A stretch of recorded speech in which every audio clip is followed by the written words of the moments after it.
Ciertamente la quiebra de ese espíritu de la transición es una irresponsabilidad histórica cuya magnitud todavía no está precisamente evaluada. Por cierto, presidente, tú no cumples, tú descumples años, es lo que todo el mundo vemos a diario. Es porque me parezco a alguien de Murcia, ¿no? ¿ETA ha muerto? En términos de que no ha sido... Es decir, ETA no puede cumplir sus objetivos en el sentido de destruir España por medio del terror.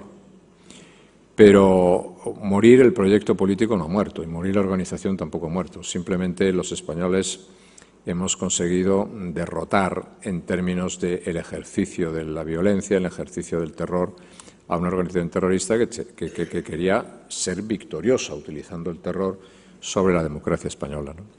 Y digo sobre la democracia española porque todos los viejos inventos de que ETA era una organización de luchadores contra el franquismo eran mentira, ¿no? ETA tenía desde su origen otras cuestiones. Otros objetivos. Lo primero que tenemos que hacer, yo creo, Luis, es saber que no podemos distinguir entre medios y fines. Los medios y los fines forman parte de lo mismo y son igualmente criticables los medios que los fines. Es decir, Batasuna, ETA, todo ese mundo busca la destrucción de la democracia española, del Estado de Derecho y de la nación española. Y lo busca utilizando el terror o sin utilizar el terror. Ahora entiende que puede conseguir sus objetivos sin utilizar el terror. Pero los objetivos son igualmente rechazables que los medios. No es verdad que en la democracia todas las ideas sean válidas y defendibles. No es verdad.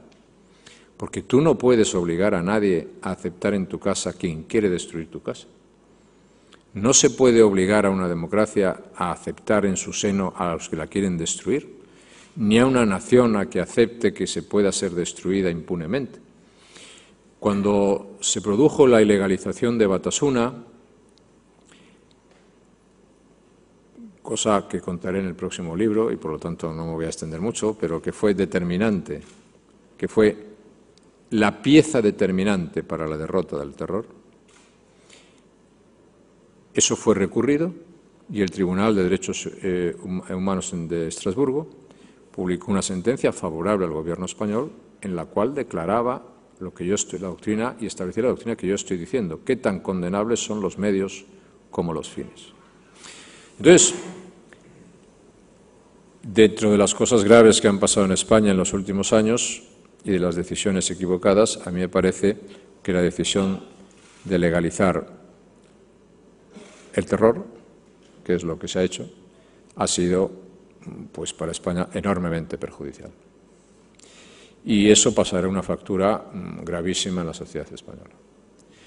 Y eso es exactamente lo contrario, hacer lo contrario de la permanencia de una política que llevó justamente a la derrota del terror. Porque en este momento los terroristas y sus socios y sus cómplices lo que ven es que pueden llegar a conseguir sus objetivos sin utilizar el terror. Y la pregunta en voz alta es bien sencilla.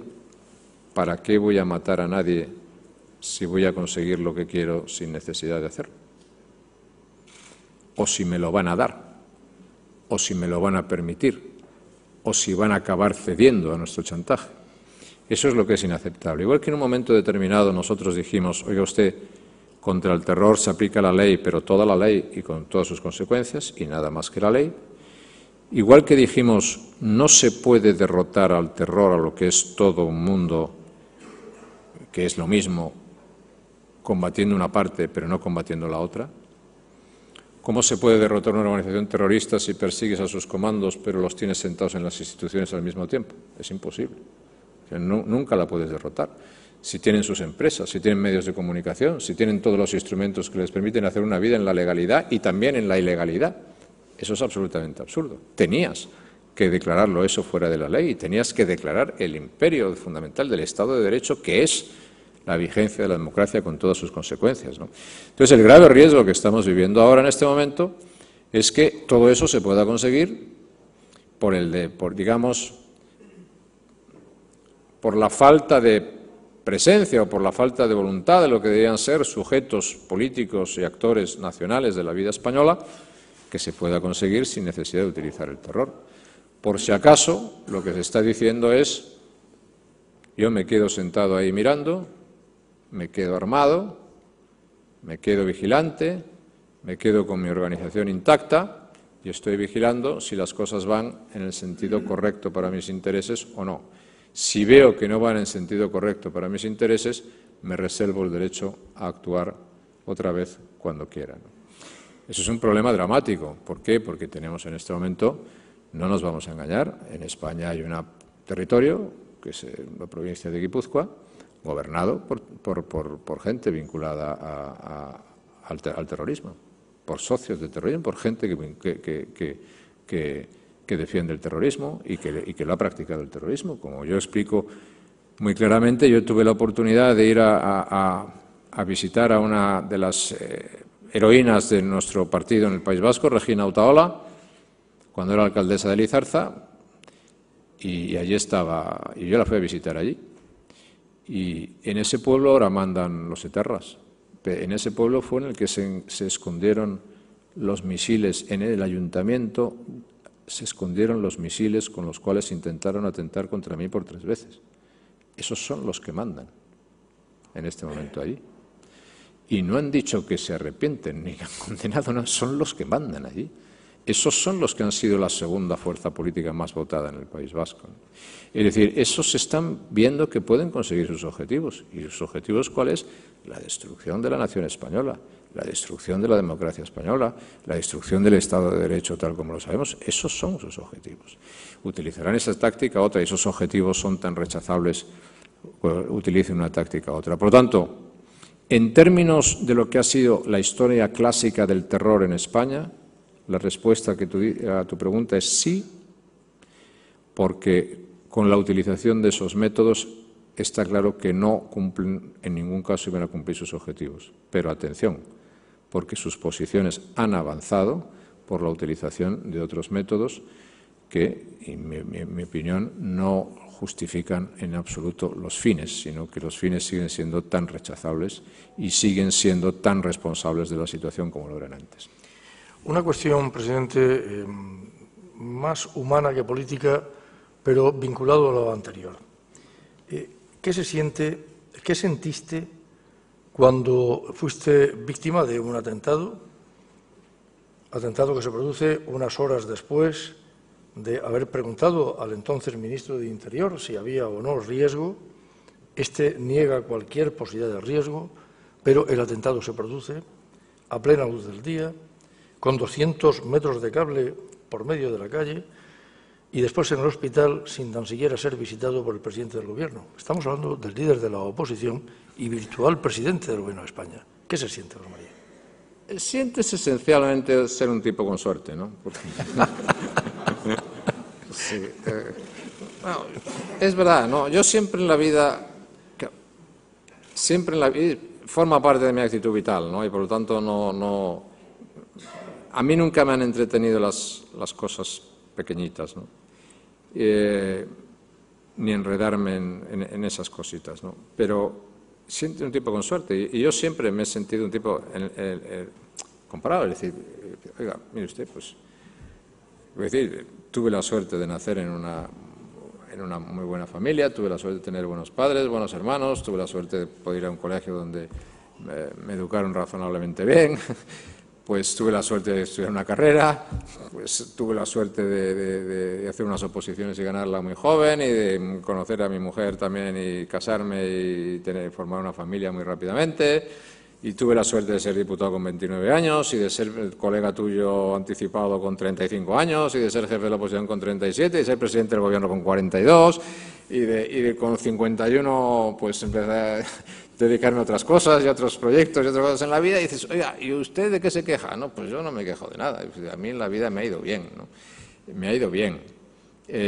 Lo cual no quiere decir que no hayas vivido momentos muy difíciles, muy duros, y ese que tú dices pues es uno de los más duros que yo he vivido, ¿no? Pero lo miras desde esa perspectiva, y lo miras desde la perspectiva de sentirte, sobre todo en tiempos de dificultades, algo más privilegiado todavía, ¿no? Y lo miras especialmente con el dolor, sobre todo, de los que no han tenido esa fortuna.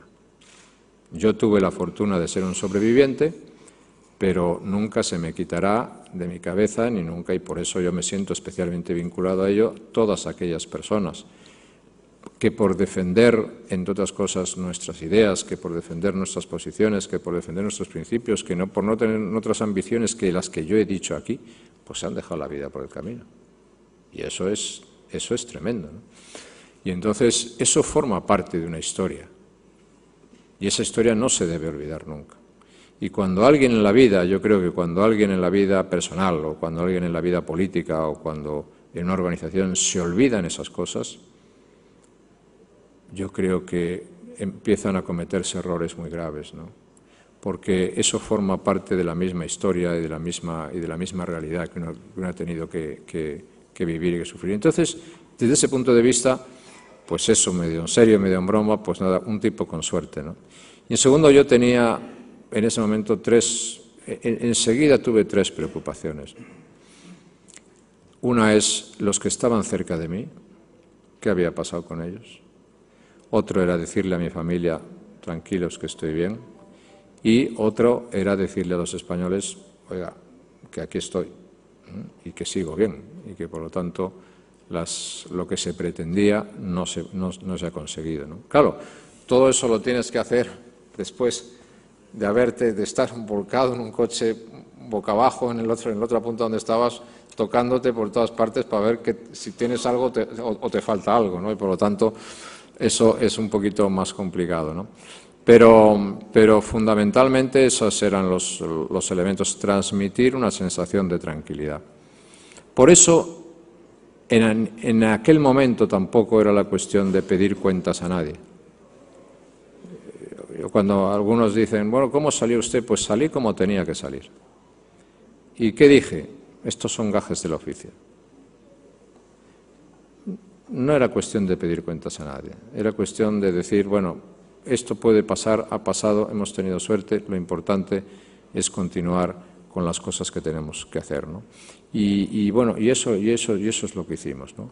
¿Qué es lo que se intentó en aquel momento? Se intentaba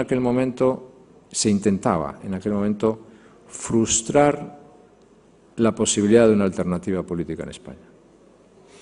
Es decir, los que hicieron aquello, los que lo diseñaron, los que actuaron y los que les ayudaron, que de eso tampoco entremos en detalles esta tarde en Murcia, y los que les ayudaron, los que buscaban era que no se consumara una alternativa política en España.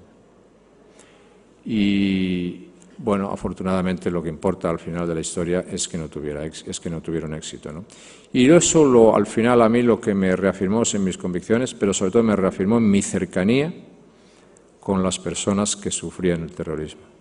Y luego en una política que fue la política que desarrollamos en el Gobierno, que produjo unos muy buenos resultados, gracias al apoyo de mucha gente, de muchísima gente, y gracias al sacrificio admirable de tantas personas, algunas de ellas pues que dejaron la vida en el camino, ¿no? Y eso para mí es algo absolutamente imborrable. Y gracias también a tu entereza, momento sin duda alguna difícil, como bien calificas. Ya que hablamos de dificultad, y ya vamos terminando, si te parece, presidente, yo creo que mantener una decisión tomada 8 años antes, me marcharé de la presidencia del Gobierno en el supuesto de ganar, dijiste, ganaste, repetiste legislatura y cumplidos los 8 años mantuviste aquel compromiso, tuvo que ser sin duda una decisión difícil, tiene que serlo. Pero, ¿qué es más difícil? ¿Aquello o proponer un candidato? Y digo proponer, y sé lo que digo, porque aun cuando se dice de que si alguien señaló directamente para imponer, no, proponer. Proponer un candidato entre tres que había o el mantener esa decisión que habías tomado 8 años antes. Lo primero, lo segundo. Mantener la decisión es lo más difícil. Mantener la decisión era lo más difícil porque eran momentos... Primero porque los políticos, algunos políticos, bueno, la política es como es, ¿no? Pero quiero decir, en líneas generales, la mayor parte de la gente no creyó que yo iba en serio. Pensaba que al final yo diría, bueno, pues oiga, pues no, pues seguimos. Y que eso era lo normal y por tanto eso había que descontarlo. No, pero yo iba muy en serio. Y segundo, había una parte muy importante, como tú sabes muy bien, y yo no lo voy a explicar, pues el Partido Popular entonces, pues la verdad es que la cosa la respetaba, pero gracia no le hacía ninguna, ¿no? La respetaba.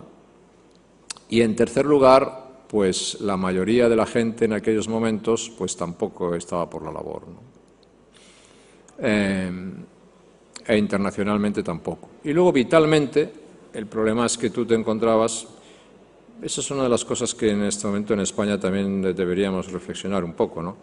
Claro, yo he dicho antes, llego al gobierno con 42 años y salgo con 51, ¿no? O con 43 y 51. Y eso se dice muy rápido, ¿no? Pero hay que fijarse que son 43 y 51.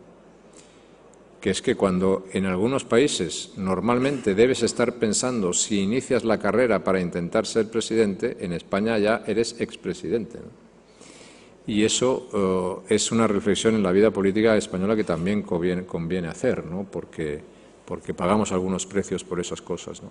Pero ahí también me vuelvo a mis viajes y a mis clases y a mis cosas estas. Y yo siempre digo, si aquí tuviésemos un mapa del mundo y viésemos los países más importantes del mundo y dijésemos, díganme las características de los países más importantes del mundo. Los países más importantes del mundo son aquellos que tienen unas instituciones y un sistema institucional muy fuerte. El primer elemento de la fortaleza de un país, en todos los sentidos, político, económico y social, es su sistema institucional. Es lo primero. Sin un sistema institucional bueno, los países no pueden competir ni pueden desarrollarse de una manera intensa. Entonces, eso para mí era absolutamente básico. Y el asunto estaba en decir, mire, yo creo que con esta decisión intento fortalecer el sistema institucional español, en el sentido de despersonalizar las políticas y en el sentido de buscar que haya otros actores que puedan continuar proyectos y puedan continuar ideas, que eso fortalece al final en continuidad histórica de intereses la nación española. Ahora, la dureza del tema está en cuando mucha gente de buena fe te pide lo contrario o cuando tú te sientes en la plenitud, en una plenitud vital.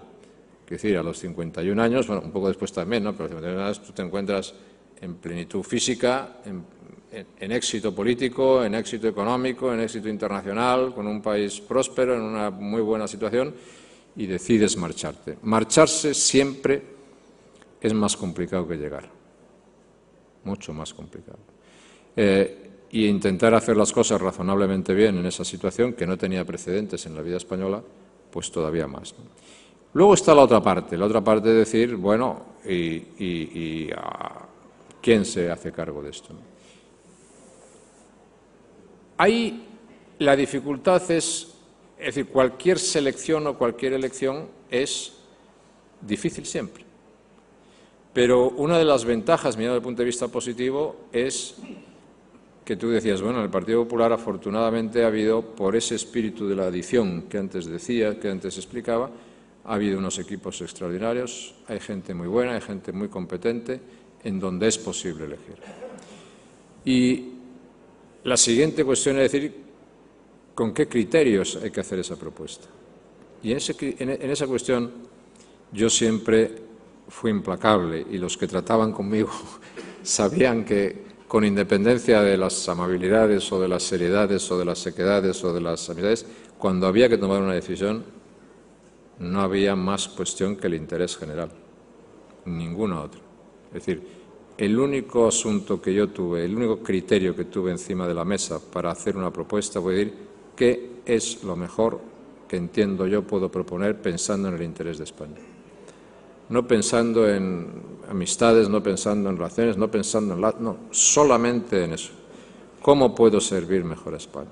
Y los momentos más de duda, más grande decir, es cuando puedes decir, bueno, estarás acertando en la decisión, estarás acertando no sé cuántos, Pero al final, pues hay que ver esa decisión en su momento, la decisión se toma y yo creo que es una decisión correcta, pensando en los intereses de España.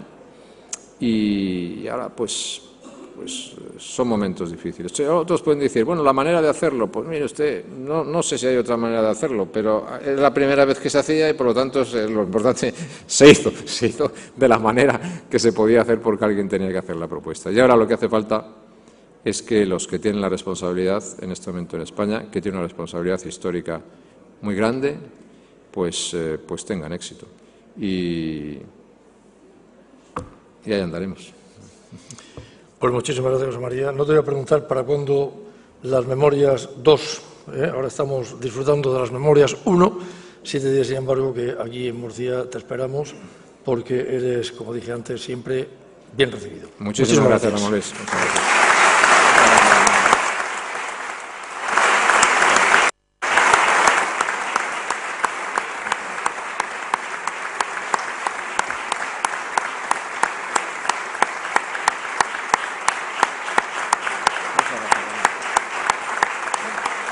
Muchísimas gracias.